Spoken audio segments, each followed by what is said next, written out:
इस सृष्टि में जब कुछ नहीं होता तब केवल आदि अनंत निर्गुण निराकार पर ब्रह्म सदाशिव ध्यान अवस्था में लीन होते हैं, और जब वे ध्यान अवस्था से बाहर आते हैं तब वह एक हुंकार भरते हैं जिसे ओमकार कहा जाता है।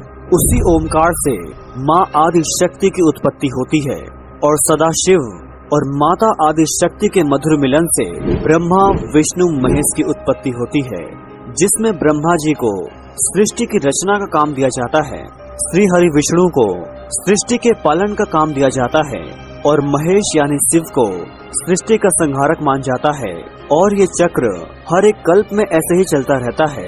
और इस सृष्टि में अनेकों ब्रह्मांड हैं और हर एक ब्रह्मांड के अपने अपने ब्रह्मा विष्णु महेश होते हैं, लेकिन पर ब्रह्म परमात्मा सदाशिव पूरी सृष्टि में एक ही हैं, जो कि आदि अनंत और स्वयंभू हैं। जो इस पूरी सृष्टि को चलाते हैं वही ईश्वर और वही परम तत्व है।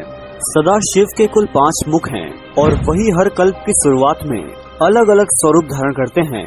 सदाशिव के 5 मुखों में से पश्चिम दिशा के मुख को सद्योजात से जाना जाता है, उत्तर दिशा के मुख को वामदेव से जान जाता है, दक्षिण दिशा का मुख अघोर है, पूर्व दिशा का मुख तत्पुरुष है और ऊर्ध्व मुख का नाम ईशान है। और इन्हीं 5 मुखों से पंच तत्व यानी अग्नि, जल, वायु, आकाश और पृथ्वी की उत्पत्ति हुई है। इसके अलावा हर कल्प की शुरुआत में सृष्टि के कल्याण हेतु सदाशिव के हर मुख से 5 और स्वरूप की उत्पत्ति हुई है। और ऐसे ही पंचमुखी सदाशिव ने महासदाशिव का रूप धारण किया, जिनके 25 मुख, 75 आंखें और 50 हाथ हैं। सदाशिव के इस रूप को परम सदाशिव भी कहा जाता है, जिसके बारे में बहुत ही कम लोग जानते हैं।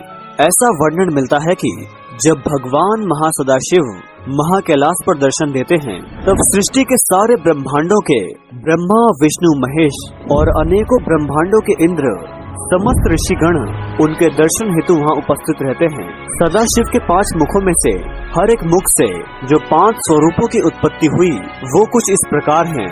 ईशान मुख से सोमास्कंद, नटराज, रुस्व रुद्र, कल्याण सुंदर और चंद्रशेखर की उत्पत्ति हुई। तत्पुरुष मुख से भिक्षादन, काम संहारक, काल संहारक, जलंधर और त्रिपुरारी की उत्पत्ति हुई।